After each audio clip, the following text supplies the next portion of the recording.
sommes le jeudi 9 mai de l'an 2019. Bonjour à tous, bienvenue sur Free Matin. Les choses se précisent de plus en plus pour l'installation des députés de la 8e législature au Bénin. Le bureau d'âge est connu, Wallis Zoumarou, Epiphane Renfort, et puis Yakoubou Orou Séguéné, le plus âgé, le plus jeune et le deuxième plus jeune. Ce bureau donc sera présidé par Wallis Zoumarou, qui va succéder à Maître Adrien Roumbedji Bienmalé, qui pourra répondre à cette interrogation. Nous en parlerons dans un instant dans le débat sur Free Matin. La une des journaux sera présentée par Kader Achirou. Bonjour. Bonjour, Abonane Dion, chers amis internautes. Bonjour. À la une des parutions ce matin, nous avons la décision du président du Parti de Renouveau démocratique, Maître Adrien Roumbedji, pour un appel à la paix en période post-électorale. Nous avons également la une des parutions de ce jour, le compte rendu du conclave gouvernemental en date d'hier mercredi. Et pour finir, à la une des parutions du jour, nous avons quelques commentaires et analyses autour du passage du FMI au Bénin. Le bulletin matinal d'information sera signé Carles Kitome. Bonjour. Bonjour Nadège. La prise des dispositions par le Conseil des ministres de ce mercredi en vue de l'affermage de la gestion de l'eau potable en milieu rural et de la constitution de l'Assemblée nationale d'une part, et au Togo, la possibilité donnée au président Faure Gnassingbé de demeurer au pouvoir jusqu'en 2030 sont au menu de ce bulletin. À suivre également sur Free Matin dans un instant, la revue de presse nationale avec Marcel Fondji. Nous sommes jeudi, évidemment, les sports, l'horoscope du jour pour boucler la boucle. Bienvenue. Bonjour, voici la une des journaux. Bonjour à nouveau, chers amis internautes. Nous démarrons par le quotidien national d'information La Nation qui titre ce matin en manchette Assemblée nationale, la construction d'un nouveau siège acté. Plus de détails à la page 3 de sa parution du jour. Toujours avec La Nation, au sujet du Conseil des ministres d'hier, le CANAF nous renseigne des mesures pour l'accès durable à l'eau potable en milieu rural. Aux pages 2 et 3 de sa parution du jour. Toujours avec La Nation, acte de vandalisme à l'occasion des élections législatives, un expert commis pour évaluer l'ampleur des dégâts. C'est une décision issue du Conseil des ministres d'hier. Toujours à la une de La Nation du jour, disparition de touristes français au parc de la Pinjarrie. Le gouvernement ne baisse pas les bras, communique le quotidien national d'information. 5 minutes en manchette ce matin avec la photo du président Adrien Roumbedji, titre crise au lendemain des élections législatives du 28 avril 2019. Les mises au point du Parti de Renouveau démocratique PRD sont à découvrir dans les colonnes de la parution du jour du Canard. Le Télégramme, ce jour en manchette, Conseil des ministres du 8 mai 2019, un expert pour évaluer les dégâts matériels, un nouveau siège pour l'Assemblée nationale, l'eau potable pour tous, l'affermage d'une solution efficiente. Nous restons avec le Télégramme, crise sociopolitique, l'ancien député Saka Fikara convoqué au commissariat de Porto-Novo ce jour. Point média, tuerie de Kadjeroun, les victimes oubliées par le gouvernement, s'interroge le Canard. Plus de détails dans ces colonnes de la parution du jour. Le Béninois libéré prouesse avec 678 000 tonnes de coton graines produites pour la campagne cotonnière en cours. Le Bénin premier, son deuxième en Afrique. Gaston Dossoui connaît son job, titre Le Béninois libéré ce jour en manchette. Les raisons de ce titre et ses motivations sont à découvrir à la page 3 de la parution du jour du Canard. Présidence de l'Assemblée nationale, des sages plaident pour le Nord. Le Canard affiche en manchette les photos de Abdoulaye Biotiane, Robert Bian, de Barthélémy Kassa et de André Okoumlola. L'équilibre régional en dépend, note le confrère. Nous passons à présent à Matin Libre, affaire enlèvement de 2 Français. Le tourisme béninois reçoit un coup. Plus de détails à la page 9 de la parution du jour du Canard. Et toujours avec Matin Libre, crise post-électorale, Bouniaï contraint à l'exil, s'interroge le quotidien Matin Libre ce jour à la une. Diak Mata, ce jour à la une, Assemblée nationale, 8e législature, trop de supputations et de suspicions sur les membres du bureau. Nous repassons à présent à l'Indépendant. Appel vibrant à la paix à Porto-Novo. Adrien Roumbedji se désolidarise de la violence prônée par Yahi. Nous restons avec l'Indépendant. Carnet noir, l'ex-ministre Placide Azandé a tiré sa révérence. Le matinal, appel à la non-violence et à la paix. Les leçons de Roumbedji à Yahi Boni, un démocrate nommé Soglo, le Néron des collines. Nous restons avec le matinal, acte de vandalisme perpétré lors des élections législatives de 2019. Les spécialistes sollicités pour dresser la facture. Nous restons avec le matinal. Projet de construction de nouveau siège du Parlement béninois, raser l'ex-gendarmerie pour l'Assemblée nationale à Porto Novo. Diakpata, suite à la cascade des dégâts au CAS, Talon annonce une équipe pour engager la remontée. La dépêche Conseil des ministres pour évaluer les dégâts post-électoraux. Le gouvernement a omis les pertes en vies humaines, retient le confrère. Le challenge en manchette ce matin au sujet des violences post-électorales. Après les CAS, Talon lance la remontada. Lire le Conseil des ministres, son intégralité à la page 3, aux pages 3 et 4 de la parution du jour du Canard. Disparition des 2 touristes français au Bénin. Wilfried Léandre Mbedji, directeur de la communication du palais de la présidence de la République, rassure des diligences de la présidence. Nous passons à présent à Bénin Intelligent. Bénin Intelligent, tractation autour du perchoir. Pourquoi le prochain président du Parlement doit être progressiste, et à découvrir à la page 4 de la parution du jour de Bénin Intelligent, qui retient néanmoins, moi jette pour vous, les images de Ake Natonde, les images d'Augustin Envoyé-Blas, du ministre Oswald Omeki et autres. Nous passons à présent au quotidien Le Clairon pour finir ce matin. Forum sur le financement du développement à Paris, Romy Adouadaï révèle le modèle du gouvernement béninois.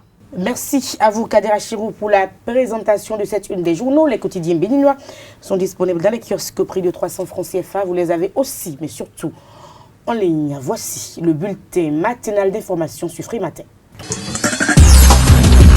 Chers amis internautes, bonjour et bienvenue au bulletin d'information de ce jeudi 9 mai 2019. Nous sommes au 119e jour de l'année et il ne reste que 226 jours d'ici l'année 2020.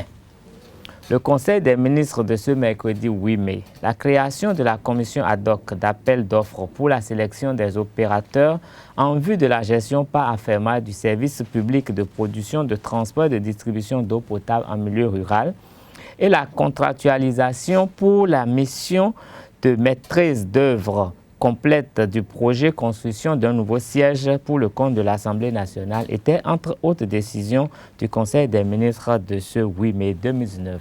Des précisions avec le ministre de la Culture, du Tourisme et des Sports, Oswald Omeki. Création de la commission ad hoc d'appel d'offres pour la sélection des opérateurs en vue de la gestion par affermage du service public de production, de transport et de distribution d'eau potable en milieu rural. Dans le cadre de la mise en œuvre de sa politique pour l'accès universel à l'eau potable aux populations béninoises à l'horizon 2021, le gouvernement a procédé à la réforme institutionnelle du sous-secteur de l'hydraulique en milieu rural. Celle-ci a abouti à la création de l'Agence nationale d'approvisionnement en eau potable en milieu rural. En plus de la maîtrise d'ouvrage, la dite agence doit assurer la gestion durable du patrimoine hydraulique relevant de sa mission à travers un partenariat public-privé nécessitant le recrutement d'opérateurs privés de référence pour la gestion par affermage du service public de production, de transport et de distribution d'eau potable.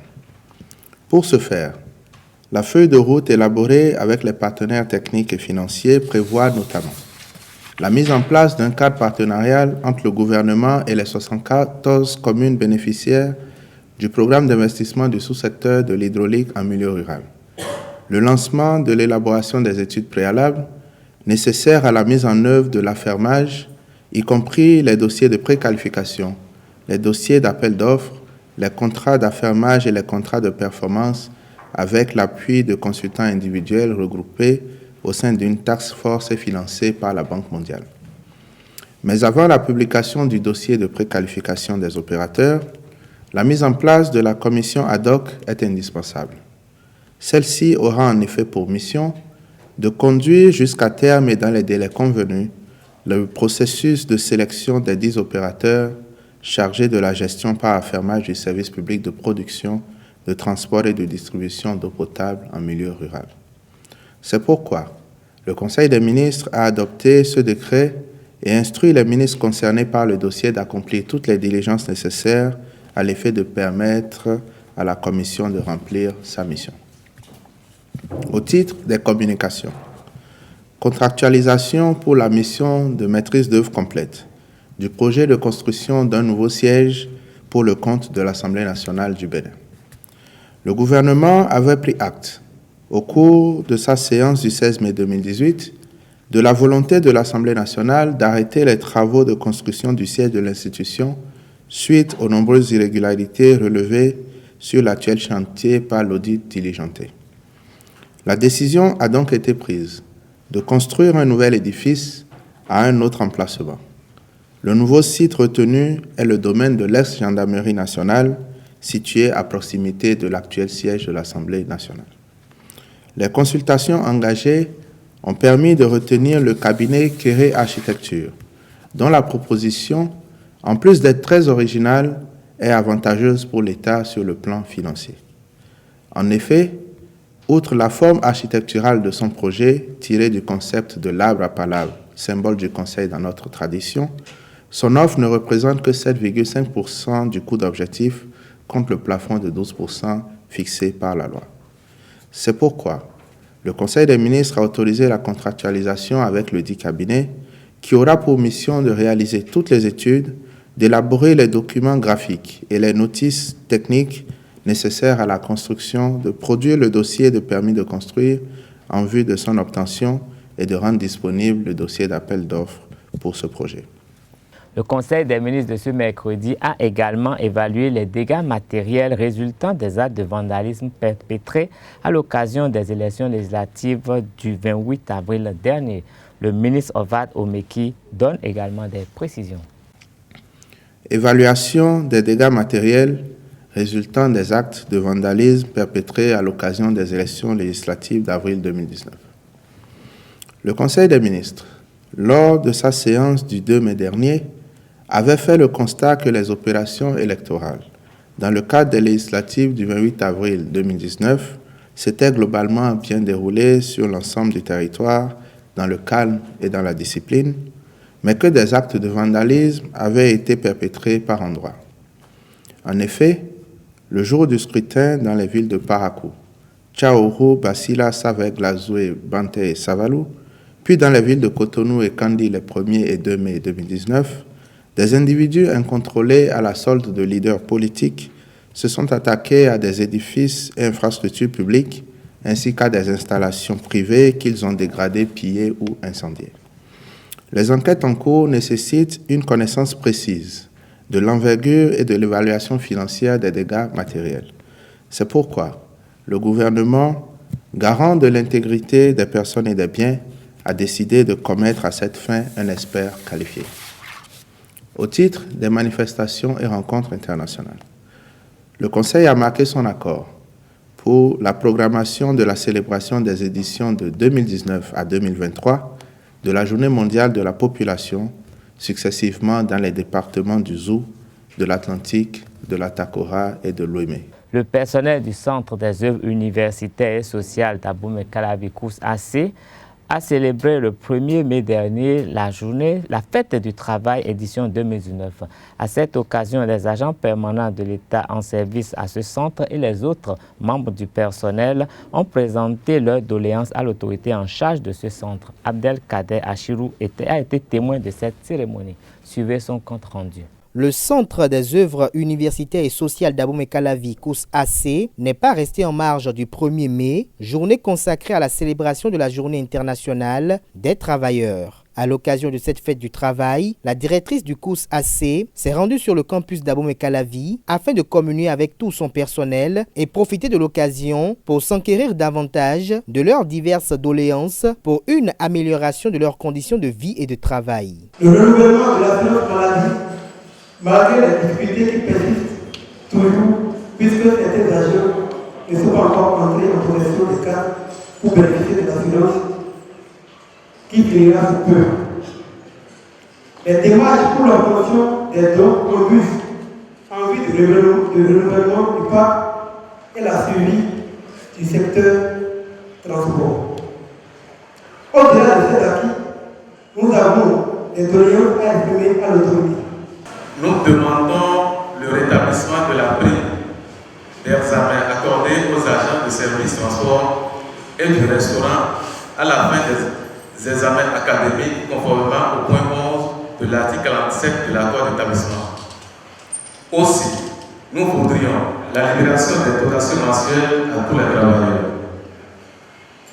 Nous plaidons pour une dérogation aux agents n'ayant pas déposé leur dossier à temps, ainsi que ceux qui n'ont pas retrouvé leur fiche de paie en vue de la signature de leur contrat. Célébrée sous le thème Loi sur l'embauche, cette fête du travail du personnel du COUS-AC a été l'occasion d'un exposé assez explicite sur les intérêts majeurs de cette législation. La directrice du COUS-AC, fière d'être au service de la jeunesse estudiantine, a réaffirmé sa vive détermination à conduire à bon port la barque.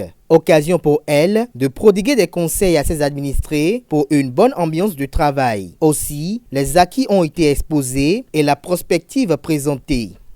Le 1er mai donne l'occasion aux travailleurs de revendiquer leurs droits, mais qu'il me soit permis de saisir cette occasion pour rappeler qu'en contrepartie des efforts de l'administration, chaque travailleur a le devoir de s'acquitter en toute responsabilité de ses obligations, de se conformer au code d'éthique dont le COUS-AC s'est doté et à placer l'intérêt des étudiants, principaux bénéficiaires de nos prestations, au-dessus des intérêts personnels. Je saisis l'occasion pour adresser mes sincères remerciements aux secrétaires généraux des syndicats pour leur franche collaboration et le rôle d'intercession qu'ils ne cessent de jouer auprès de leurs collègues.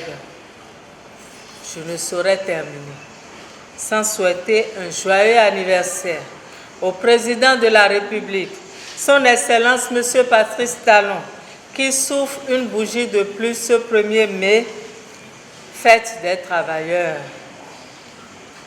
J'adresse mes vives félicitations aux agents modèles identifiés cette année, dont la liste passe à 5 pour la première fois. Victor Balo, Feu Marcel Lahami et Feu Ami Tolomé Yakadja, tous deux à titre posthume, Daniel Sonjo et Isnel Amoussouchou sont les agents modèles 2019 du Centre des œuvres universitaires et sociales d'Abomey-Calavi. C'était des moments de gaieté, de convivialité et de fraternité. Le rendez-vous est pris pour 2020 pour une autre édition de la fête des travailleurs du COUS-AC. La directrice du Centre des œuvres universitaires et sociales a profité de cette occasion pour rappeler les acquis en ce qui concerne l'amélioration des conditions de travail et de vie de ses administrés pendant qu'elle est en poste. Des propos recueillis par Albert Kader Achiro. Entre l'édition dernière et la présente, je voudrais me permettre de citer la régularité des salaires, qui est une réalité que constate chaque travailleur au plus tard le 20 de chaque mois. Le renouvellement de l'assurance maladie du personnel, la prime de logement, la libération des indemnités de départ à la retraite à brève échéance, la formation des acteurs de la chaîne de restauration sur les règles d'hygiène, la formation du personnel des infirmeries sur les techniques de prévention des infections associées aux soins, l'établissement des contrats de travail à titre de régularisation aux agents recrutés entre 1982 et 2004 qui peuvent désormais avoir accès aux prêts octroyés par les institutions bancaires, la régularité du paiement de la prime de rendement. Sur le plan des activités, on peut citer entre autres le transfert des étudiants de l'INSPE de Savalou vers les sites d'Abomey, l'ouverture des résidences universitaires, la reprise de la restauration sur l'ensemble des campus, le redémarrage imminent du transport entre-temps interrompu mérite d'être mentionné. J'ajouterai à cette liste les perspectives heureuses pour le COUS-AC dans le cadre de la mise en œuvre du programme d'action du gouvernement dans le sous-secteur de l'enseignement supérieur en ce qui concerne les œuvres universitaires, à savoir la construction des infrastructures sociales sur les sites de l'UNESTIM d'Abomey, de la FASEG à Ouida, de l'UNA à Kétou et à Sakété. À tout cela, S'ajoute le partenariat entre le FUNIAP et le COUSACE, dont le PTA annuel a été validé et qui prévoit des activités nouvelles en matière de santé sexuelle et reproductive des adolescents et des jeunes sur l'ensemble de nos campus. La gestion des droits successoraux dans un ménage au Bénin, surtout quand le mari décède, reste une question ambiguë dans notre société, à cheval entre le droit coutumier et le droit positif. Pour élucider cette question, l'avocate au barreau béninois, Maître Marie-Élise Bedo, présente ce qui doit être fait. Elle est au micro de Anifat Boukari et de Djepté Hungue. Dans le Code des personnes et de la famille, il n'est pas question de veuve spécifiquement. Il est question de conjoint. Le conjoint désigne bien l'homme comme la femme. L'homme comme la femme désormais peuvent hériter à leur décès. Donc il n'est pas question de dire on se focalise sur la veuve uniquement, quel est son droit direct, quels sont ses droits directs et indirects. Lorsque l'un des conjoints décède, le premier principe, c'est que la succession est dévolue d'abord aux enfants, donc les descendants, aux parents, les ascendants et les collatéraux, et aux conjoints survivants selon la ligne et le degré des héritiers dans l'ordre et suivant le degré fixé par la loi. Chaque composante de la famille hérite selon la ligne et le degré et l'ordre fixé par la loi. Celle que vous avez appelée la veuve, moi je l'appelle le conjoint survivant. Mais comme vous voulez parler surtout de la femme, c'est la femme qui vous intéresse. La loi vous dit exactement ceci. Lorsque en cas de décès, s'il y a des enfants, donc des descendants, la veuve hérite du quart des biens. La veuve a la garantie. Donc, le conjoint survivant, parce que je n'ai pas envie toujours de parler de la veuve, il faut qu'on sache que l'homme aussi peut hériter désormais dans notre code des personnes et de la famille. Donc, le conjoint survivant, lorsqu'il y a des enfants, donc des descendants, le conjoint survivant hérite du quart de la succession, donc des biens existants. Maintenant, s'il n'y a pas d'enfants et qu'il y a des parents, donc des ascendants ou des collatéraux, elle hérite de la moitié. Enfin, le conjoint survivant hérite de la moitié de la succession, donc des biens laissés. Maintenant, s'il n'y a ni enfants, ni parents, le conjoint survivant, et si c'est la veuve, va hériter de tous les biens de celui qui est décédé. En dehors de nos frontières et au Togo plus précisément, le président Faure Gnassingbé s'offre une prolongation de mandat. Les députés togolais ont adopté ce mercredi la loi qui introduit dans la Constitution la limitation du mandat du président de la République à 5 ans renouvelable une fois. Les nouveaux députés viennent de trancher en précisant que les mandats déjà réalisés et ceux en cours ne seront pas pris en compte dans l'application des nouvelles modifications constitutionnelles. Ainsi, Faure Gnassingbé au pouvoir depuis 2005, après des élections controversées, pourra se représenter à la fin de son mandat actuel de 5 ans qui prendra fin en 2020. Il pourra briguer 2 nouveaux mandats de 5 ans et ainsi rester au pouvoir jusqu'en 2030.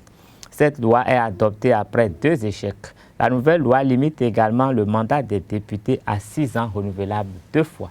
Ce sera tout pour ce bulletin d'information. Merci de rester fidèle au programme de Zawe TV. À la suite de Carles Kitomé, je vous invite à suivre Marcel Fonji dans sa revue de presse nationale. Bonjour à tous et à toutes et très heureux de vous retrouver une fois encore sur la revue de presse de ce jeudi 9 mai 2019. Nous démarrons tout de suite cette revue d'actualité par le traditionnel conseil des ministres tenu hier au cours duquel d'importantes décisions ont été prises. Le label d'un autre temps informe qu'après les dégâts post-électoraux qui ont eu lieu à Cotonou, le président Talon annonce les réparations. Le journal indique que lors du conseil des ministres tenu hier, le gouvernement béninois a pris la décision de mener des enquêtes visant à mesurer l'ampleur et à évaluer financièrement les dégâts matériels lors des violences qui ont éclaté avant, pendant et après le scrutin du 28 avril dans certaines localités du pays. Chaque matin rend la même information en titrant que Talon annonce une équipe pour engager la remontée. Le quotidien précise dans ses colonnes que cette équipe aura pour mission d'évaluer les pertes connues dans les domaines de l'immobilier, de l'industrie, de l'automobile, des finances en général. Le quotidien Soleil Levant lui tient à rassurer le peuple béninois après les tensions post-électorales.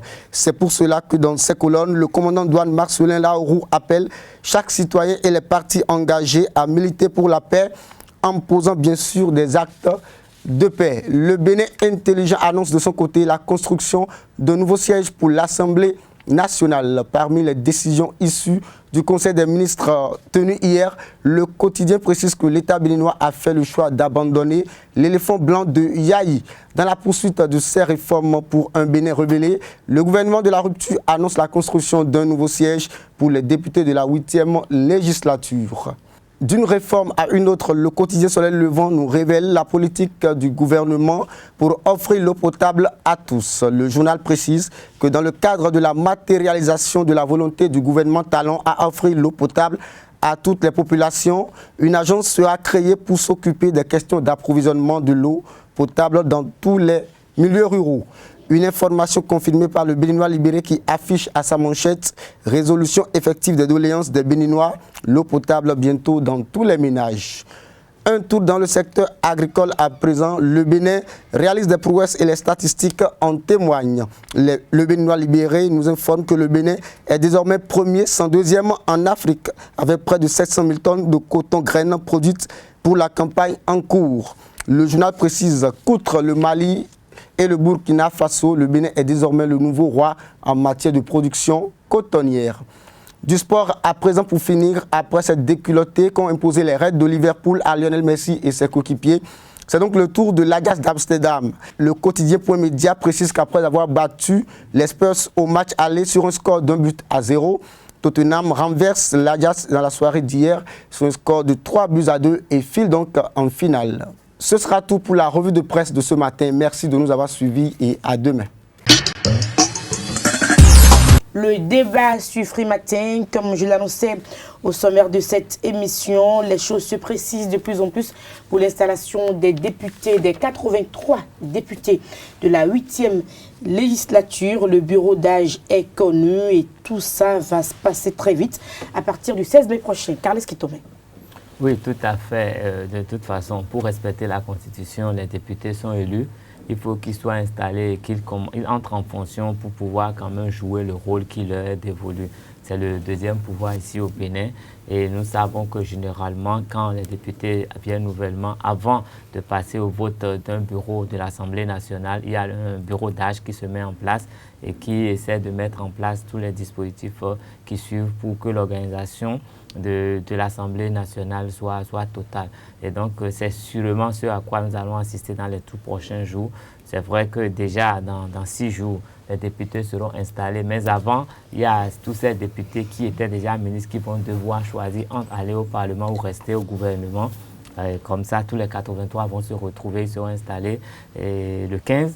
Et déjà, le lendemain, ils pourront vraiment commencer à mettre les choses en place. Donc, le 16, déjà, ils pourront mettre en place ce bureau d'âge qui va conduire les travaux jusqu'à ce que le bureau définitif soit mis en place. Donc, c'est de tradition et je sais que ce serait quand même une joie pour l'honorable Wali Zoumarou qui a déjà été dans des hautes fonctions et qui, cette fois-ci, va pouvoir quand même présider aux destinées du bureau de l'Assemblée nationale pendant quelques jours jusqu'aux élections.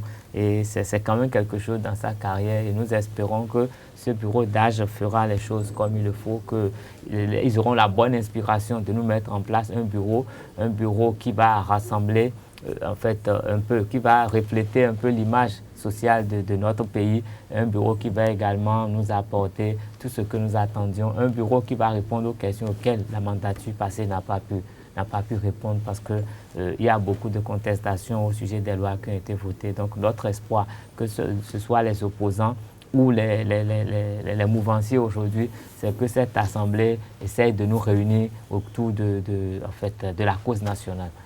Kader Achirou, passez donc les tensions, tout porte à croire quand même que le 16 mai, tout se passera dans le calme. Du côté de Porto-Novo, Maître Adrien Mbedji a déjà lancé donc un appel au calme aux populations.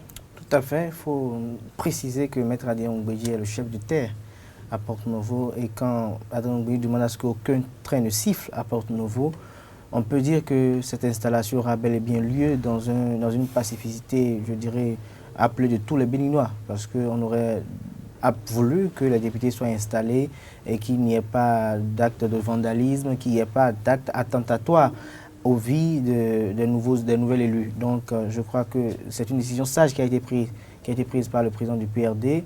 Maintenant, nous attendons de voir la composition de ce bureau de l'Assemblée nationale.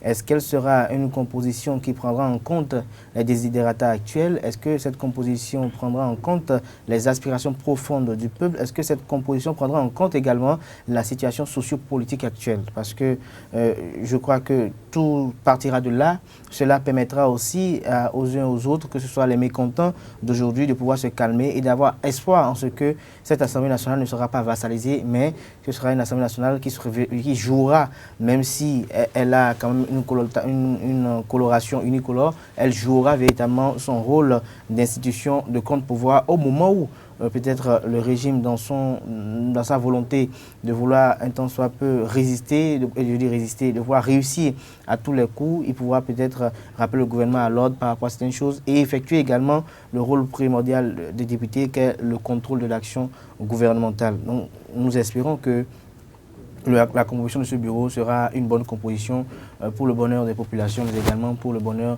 de la 8e législature.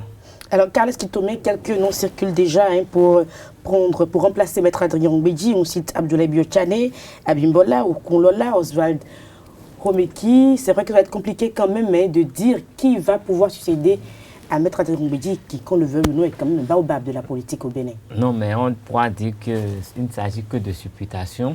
Les gens ils vont de leurs imaginations, mais il faut savoir qu'il reviendra aux députés entre eux, sous l'influence du chef de l'État qui est fortement soutenu par des députés de voix qui sera élu, parce que forcément des consignes viendront de quelque part.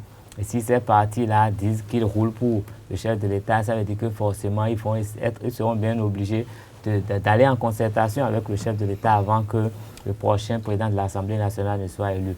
C'est vrai que beaucoup, dans un souci d'un équilibre, souhaiterait que le prochain président de l'Assemblée nationale vienne d'une certaine région du Bénin.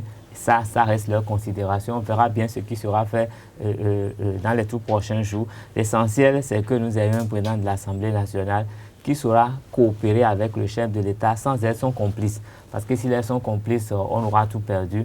Mais si c'est sans être son ennemi aussi. Non, bon, c'est un mot qui ne vient même pas à l'esprit, mais sans être son complice. Si c'est collaborer avec lui et que les députés et tous les autres élus l'accompagnent dans la tâche, je crois qu'ils pourront nous permettre d'avoir des lois que les Béninois vont applaudir, des lois qui seront utiles pour nous aujourd'hui et pour la postérité, des lois qui donneront l'impression à tous les Béninois que nous sommes un et que nous avons les mêmes droits, nous sommes égaux devant la justice. Merci à vous, Carles Kitomé, Kader Achirou. Oui, j'aimerais dire très rapidement que par rapport au contrôle du perchoir, les noms jaillissent de part et d'autre et nous avons l'Union progressiste, n'oublions pas, qui s'en est sorti de ces élections législatives avec un nombre de députés assez large comparativement au bloc républicain. Et donc, on se pose des questions de savoir qui va véritablement contrôler le perchoir. Du côté des républicains, nous avons au moins 3 noms qui reviennent à l'esprit. C'est celui de Jean-Michel Abimbola, qui a la compétence, la carrure pour le job et qui est également membre du présidium du parti politique. Nous avons le député Adam Bagoudou qui est pressenti également. Nous avons également au niveau du Bloc républicain l'un des membres aussi du présidium, mais le président Ablaye Biotchane. Et du côté des progressistes, nous avons Abraham Zinokwe, nous avons le ministre Saka Lafia, nous avons Gérard Gwenochi et nous avons Ake Natonde. Et on se pose la question de savoir qu'il faut véritablement prendre. Quand on prend l'option de ce qu'il faut choisir quelqu'un du Septentrion, nous avons Ablaye Biotchane et Saka Lafia. Ablaye Biotchane peut-être encore, mais Saka Lafia avec, je dirais, les événements qui se sont succédés lors des élections législatives actuelles, est-ce qu'il serait bien séant de pouvoir prendre Saka Lafia comme président de l'Assemblée nationale? Surtout quand on se rappelle tous les commentaires qui ont eu autour de la désignation, je dirais, légale de Joseph Diogbenou pour présider après la Cour constitutionnelle. Quand on se rappelle des commentaires autour de cela, est-ce qu'il faut encore en rajouter en essayant, à travers les manœuvres politiciennes habituelles qu'on connaît, voir peut-être Saka Lafia à la présidence de l'Assemblée nationale? Je crois que le chef de l'État doit prendre la mesure de la situation et comme je le disais tout à l'heure à l'entame de cette intervention, il faut que la composition de ce bureau prenne en compte la situation sociopolitique actuelle, prenne en compte aussi les desiderata pour qu'il n'y ait plus de mécontents, pour qu'on ne se dise pas véritablement que tout a été savamment orchestré pour véritablement aboutir à ce résultat et que ceux qui ont toujours défendu la thèse de l'exclusion puissent avoir de grains à moudre par rapport à leur argumentaire pour se dire véritablement, voilà, ils ont voulu nous exclure pour transformer l'Assemblée nationale en un patrimoine privé. Merci à vous, Kader Achirou, Carles Kitome. C'était le débat sur Free Matin. Nous passons au sport et à l'horoscope du jour. L'horoscope du jour sur Free Matin, Bélier, méfiez-vous de vos certitudes. Vous jouerez beaucoup avec le cœur de votre conjoint ou partenaire, persuadé que vous parviendrez à le reconquérir. Taureau, voici un cocktail planétaire énergétique célibataire. Pour tomber amoureux, il faudra sans doute patienter encore quelques temps. Mais en attendant, vous pouvez toujours faire des bons essais. Gémeaux, Mercure va vous booster en couple. Vous essayerez de faire de la vie à deux une merveilleuse aventure. Cancer, un environnement astral harmonieux et paisible s'annonce pour vous. En couple et sur le plan professionnel, Lion, vous êtes roi de la forêt. Vive la stabilité avec Vénus et Mars. Aujourd'hui, Vierge, Neptune sera pleine de tempérance en couple. L'entente sera cordiale et sereine. Balance, avis de tempête sur les planètes en couple, votre vie amoureuse prendra une tournure brutale et peut-être même chaotique. Attention. Scorpion, la Lune et Mars vous porteront chance. Célibataire, vos entreprises amoureuses s'avéreront fructueuses. Sagittaire, amis Sagittaire, nouvelle faveur de Vénus, votre vie de couple évoluera dans un sens rassurant et passionnant à la fois. Capricorne, sachez équilibrer les choses en couple, même si la bonne entente s'installe. Faites attention à ce que les problèmes de la vie quotidienne ne ressurgissent pas. Verseau, de la chance en amour en couple aujourd'hui. Votre vie à deux se déroulera sous les meilleurs auspices. Et puis, amis poissons, pour boucler la boucle célibataire, vous aurez de grandes chances de faire une rencontre amoureuse importante et belle. Ainsi s'achève donc l'horoscope du jour. Nous passons au sport avec Larios Adjagbenon sur Free Matin. Les sports sur Free Matin. Larios Adjagbenon, bonjour. Oui, bonjour Nadège. Carles Kitome nous a rejoint sur le plateau. Vous saurez pourquoi dans un court instant. Nous parlons foot. Championnat national de première division, 29e journée. Le ZAEFC a pris le dessus sur Azos, un but à 0. Et grimpe à la 8e place, à 8 du leader Buff FC. Oui, à 8 points, bien sûr, du leader Buff FC. Marcel Dandinou et ses coéquipiers ont effectué un déplacement fructueux ainsi à Charles de Gaulle ce mercredi lors de la 29e journée. Battu à l'aller 2 buts à 0 à René Pleven, ils ont pris leur revanche sur Assos 1-0 comme vous l'avez dit. Et l'unique but de la partie a été inscrit par Fedino Osei, auteur de ce but, sur ces images, sur cette retournée acrobatique, en profitant bien sûr de la mésentente entre le portier d'Assos et son défenseur. Le moment fort de la rencontre.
Marcel Dandinou, capitaine de Zaïre FC, et David Tchechao, le joueur le plus en vue d'Assos lors de cette rencontre, reviennent ici sur le match. Pour le match aller, c'était un match on dominait et puis sur certains détails, on a perdu 2-0. Donc on s'était dit tous qu'on allait venir ici dans l'intention de prendre les 3 points, qu'on doit prendre les 3 points. Et nos dirigeants ont doublé aussi nos primes, ce qui nous a beaucoup plus motivés. Et on est venu avec l'esprit de gagne. Et ce qui a fait qu'on a pris les 3 points. Seulement que ça n'a pas été facile. Vraiment, parce qu'on a eu beaucoup de points à l'extérieur et qu'à la maison. Et nous pouvons remercier le bon Dieu. Peut-être à l'extérieur on est fort. Je vous remercie. Ils ne sont pas mal. Ils sont aussi bien physiquement, ils sont au point. Et ce qui nous a manqué un peu chez nous, nous avons essayé d'appuyer pour pouvoir égaliser le but, mais la chance n'y est pas. Je pense que c'est le travail qui donne ces résultats sur le terrain. Et je pense qu'avec les amis aussi, nous allons continuer à travailler pour que prochainement nous puissions remporter le match suivant. Les autres résultats de cette 29e journée, l'association sportive de la Vallée Omnisport a encore fait un match nul, un but partout contre Dynamo d'Abomey sur ses installations à Dangbo. Aïma a battu la Lanterne Rouge Soleil FC 1-0. Panthère de Djougou a pris le dessus sur Avrancourt Omnisport 2-0 au stade d'Achoukouma de la cité des Pétoni. Les Buffs FC, plus rien ne va pour le leader au classement. Il a été battu sur ses propres installations au stade municipal de Parakou par UPI ONM 2-0.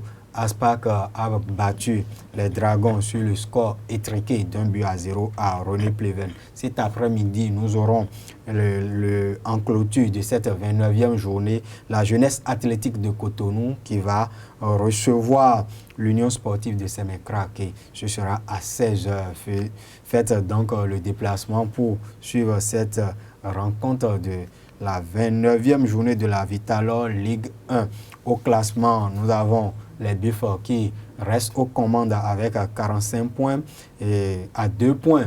Béké FC 43 points. Les Panthères sont 3e avec 42 points. Esaü, comme vous l'avez annoncé, grimpe à la 8e. À la 7e position, pas à la 8e, à la 7e position avec 37 points au compteur plus 0 et à 8 points de la première place. Esaü sera au repos pour le compte de la 30e journée et la semaine prochaine, le mercredi 15, Esaü effectue un déplacement périlleux entre griffes où Esaü va profiter de la zone de turbulence que traversent actuellement les Buffs FC à Parakou pour les battre à nouveau. Et nous allons revenir sur comment va se passer cette rencontre lors des prochaines émissions. En Ligue 2, les Requins FC ont connu un coup d'arrêt après une série de 14 matchs sans défaite. Oui, les Awisiwasa ont lourdement chuté face à Delta de Grazoué, 3-0. Rodio est allé battre à Kanké 1-0. Les Tado et Entente victoire des militaires 2-0. Le leader au classement a été tenu en échec à Azové par Dadje FC d'Aplahoué, 0 but partout. L'AS Cotonou a balayé la jeunesse sportive d'Agonli, 3-0. Espoir de Savalou, le deuxième au classement, a pris le dessus sur Cavalier de Ninki en déplacement, 2-0. Et puis, l'instant attendu. La bon. magie du foot a encore frappé hier soir.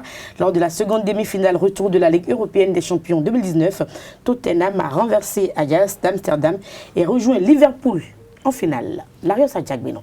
Il faut dire que, au lieu de dire que c'est Tottenham qui a renversé l'Ajax d'Amsterdam, c'est Lucas Moura qui l'a fait parce qu'il a envoyé à lui seul le club anglais en finale pour la première fois de son histoire hier soir lors de cette demi-finale fou où les Néerlandais ont bien entamé la partie après avoir remporté la manche aller 1-0 en déplacement et les jeunes insolents entre griffes du football européen actuel ont bien entamé cette partie et leur capitaine a inscrit le premier but, a ouvert le score. Ils ont mené 2-0 à la pause, mais patatras, c'est l'année du football anglais. Les Anglais sont revenus d'abord dans un premier temps à la 54e minute, à la 55e minute grâce à Lucas Moura du pied gauche. Il revient 4 minutes plus tard, encore du pied gauche pour égaliser pour la formation, alors que la finale tendait le bras ou les bras à ces jeunes néerlandais. Lucas Moura revient à la 96e minute, c'est-à-dire que dans les derniers instants de la partie pour envoyer Tottenham en finale. Et Tottenham rejoint ainsi Liverpool qui avait déjà renversé le FC Barcelone le mardi dernier. Et disons simplement que l'édition 2019, la 64e édition, si j'ai bonne mémoire, de la Coupe aux grandes oreilles, a fait rien que des remontadas. Remontada des Néerlandais face au Real en 8e de finale. Remontada également des Néerlandais face à la Juventus de Turin lors des quarts de finale. Et cette fois-ci, les demi-finales ont offert deux matchs exceptionnels, deux matchs que les férus de ce sport aiment voir, du spectacle, des émotions. Et c'était interdit aux cardiaques de suivre ces deux affiches. Carles Kitome, commentaire. Mais il faut remarquer que depuis 6 ans, c'est la première fois que nous aurons une finale de la Ligue des Champions sans Lionel Messi et sans Cristiano Ronaldo. Ces deux-là, oui. Parlons non, je dis depuis 6 ans, c'est la première fois que nous aurons ce genre d'affiche. Et il faut noter que les clubs qui sont aujourd'hui en finale ont quand même montré qu'ils avaient du cran. Parce que les Anglais, ils ont joué comme ils ont l'habitude de jouer en championnat. C'est vrai que depuis quelques années, on reproche aux clubs anglais de ne pas réussir à aller au bout en coupe, en compétition européenne. Mais là, ils nous ont prouvé qu'ils peuvent rééditer tout ce qu'ils font en championnat tous les week-ends. Et je crois que l'Ajax d'Amsterdam a payé le prix quand même de cet effort, de cette volonté des Anglais de vouloir cette année engranger les trophées. L'Ajax était déjà là, très confiant. Tout le monde, tous les bookmakers misaient sur l'Ajax pour cette demi-finale. L'Ajax, le week-end passé, avait déjà remporté la coupe de la Hollande. Donc, c'est une équipe qu'on disait petite, mais qui avait déjà pris une marge de confiance. Et donc, pour avoir mené à la première mi-temps sur le score de 2-0, c'est sûr qu'il y a eu un déclic dans la tête de ces jeunes-là qui se sont dit à un moment donné, c'est presque fait. Et en pensant que c'était presque fait, il a fallu ce but de Lucas Moura à la 96e minute, au moment où les Néerlandais dans les tribunes chantaient déjà pour cette finale, juste quelques secondes. Il faut simplement dire que le football parfois est cruel, parce que imaginez le Bénin, la dernière fois, le 24 mars dernier au stade Général Mathieu Kérékou de Cotonou, le Bénin qui menait 1-0 et le capitaine emblématique des éperviers du Togo qui a égalisé pour son équipe est revenu quelques instants plus tard avec une inspiration venue d'ailleurs, n'eût été la présence de David Kiki sur la ligne des buts. Les Béninois qui étaient déjà dans les tribunes, qui voyaient la 4e qualification ou la 4e participation de leur équipe, les écureuils du Bénin, pouvaient déjà sombrer. Et hier, vraiment...